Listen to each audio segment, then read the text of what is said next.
per i piccioccheros, quando teniant fino a 6 o 7 anni, non li faiant pantalone, lo vestiant con una gonna, con un vestito lungo fino a 6 nolle, e non portando manco mutanda, lo lasciant stare, per esempio, siccome non ci tenia il gabinetto, non ci fu la cottera, andant a cottera oppure spipius pisciant quando li scapitava.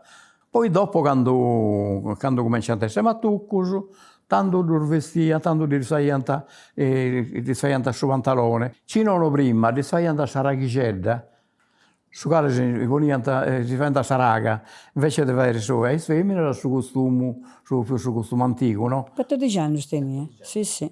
Poi si avvicinava per mostrare che una femmina andando a fare ma che diventa più umana questa persona, capito?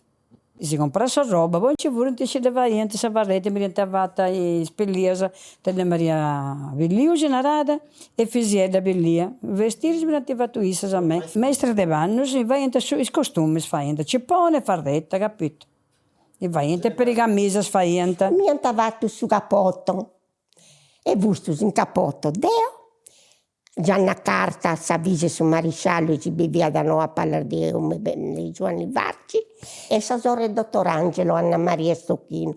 Noi siamo visto in tre a portare su cappotto e i scosingi, quando invece andando a meschinelle imbusciate con una mano e i scurtas. Però stiamo bene, non vestiamo come te vuoi vestire perché che rosoe. Devo svegliare, mi c'è canto nei suoi partiti in Francia. Pantalone lungo, te non ti conoscia.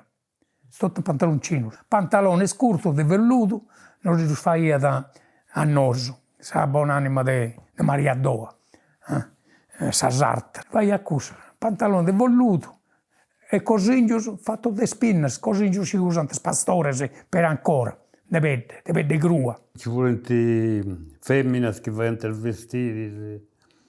Mamma fu amica con questa Giuseppina Pira, si narrava, una che si arrangiava per fare vestiti in casa e non fai a cucire vestiti a noi.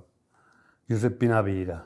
Cucire volentieri sa vestimenta, è una maglietta, una giacchetta, quando la teniamo, ma la maggior parte manco casa, manco giacca di niente.